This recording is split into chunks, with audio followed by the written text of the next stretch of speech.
It's Monday, June 15th. I'm Lucie Steiner. And I'm Sam Seder. Which of these stories will you be talking about today?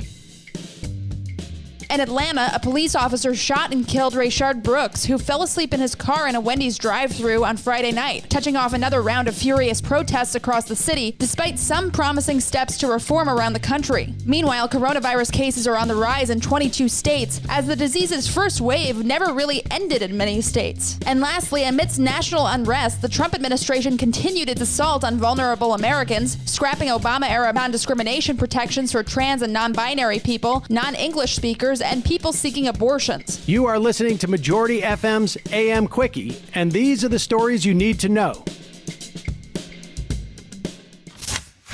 As nationwide protests continued, this weekend brought yet another tragedy in Atlanta. On Friday night, Atlanta police officers shot and killed Rayshard Brooks after an extended interaction in a Wendy's parking lot. Brooks' death was caught on video by both bystanders and by the officers' body cameras. Brooks was detained by officers after falling asleep in his car. He said he was within walking distance of his sister's house and could just go home. When they attempted to arrest him, he struggled, eventually taking one of the officers' tasers and running away on foot. Officer Garrett Rolfe pursued him and shot him 3 times in the back. Rolfe was fired on Sunday. Shortly after the shooting, Atlanta's police chief Erica Shields resigned. The other officer involved, Devin Brosnan, has been placed on administrative leave. It's hard to know what to say at this point. There have been nationwide protests against police brutality for 2.5 weeks, but Black Americans are still dying in the street, and the highly charged political climate is having other potential fallout as well. In California, 2 Black men have been found hanging from trees in the past 10 days within 50 miles of one another. The cops ruled both to be suicides, but families have doubts and are urging the authorities to make a full investigation. What all this is showing is that we have a very long road to changing the system.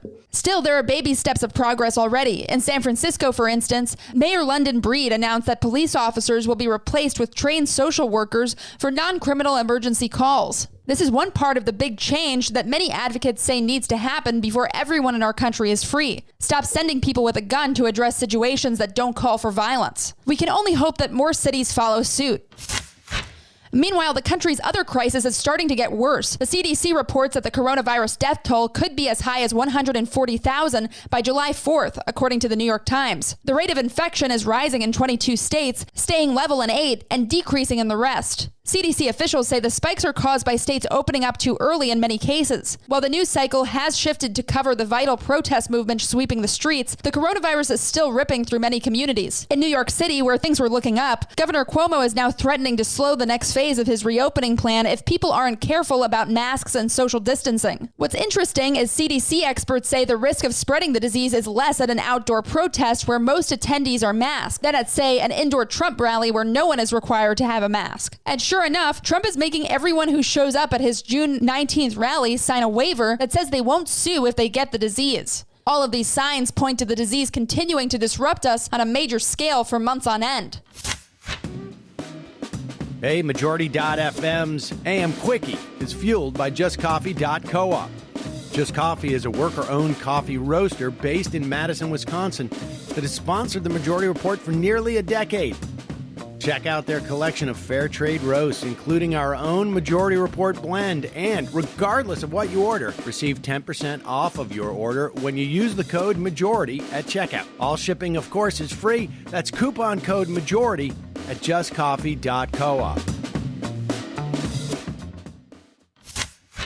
It's a familiar refrain at this point. While massive changes are happening to the rest of the society, the Trump administration is trying to slip more unjust policies under everyone's radar. This week, it's a new rules package that overturns Obama-era anti-discrimination protections. Trump's new rules eliminate language that protect transgender people from being discriminated against in healthcare coverage under the Affordable Care Act. Under Obama, the language specified that it was illegal to discriminate against people on the basis of their sex, which was ruled to be all-encompassing across the sex and gender spectrum. But Trump is trying to change the rule to make sex in that context only mean cis men and women. ACLU Deputy Legal Director Louise Melling was furious, saying, quote, "This is deadly and all of us should be outraged. This is beyond heartless," unquote. The end result of this rule change is that it could make it more difficult for transgender people to access health care. They could be turned away or denied a procedure, like a transgender man being denied or charged more for ovarian cancer treatments. Trans people are already vulnerable to this kind of lack of access. And of course, Trump is making it worse. It's our job to make sure he doesn't get away with it. And now, for some quicker quickies. Quicker Quickie.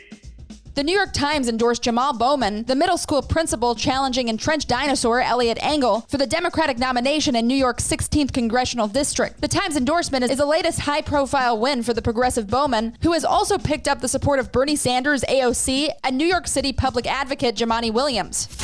Senate candidate Chris Kobach, a former Kansas Secretary of State known for his staunch opposition to any gun control laws, had 4 firearms stolen from his vehicle over the weekend. To be fair, with things as they are in Kansas, he should have no problem replacing them.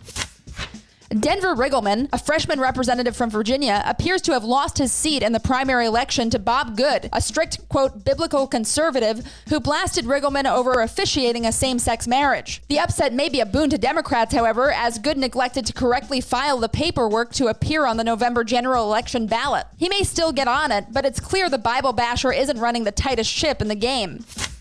And to close us out this morning, Trump's strange appearance at the West Point graduation ceremony has raised some questions about his health. Trump appeared to struggle to drink water during the speech and slowly tottered down the very short ramp off the stage. Quicker Quickie.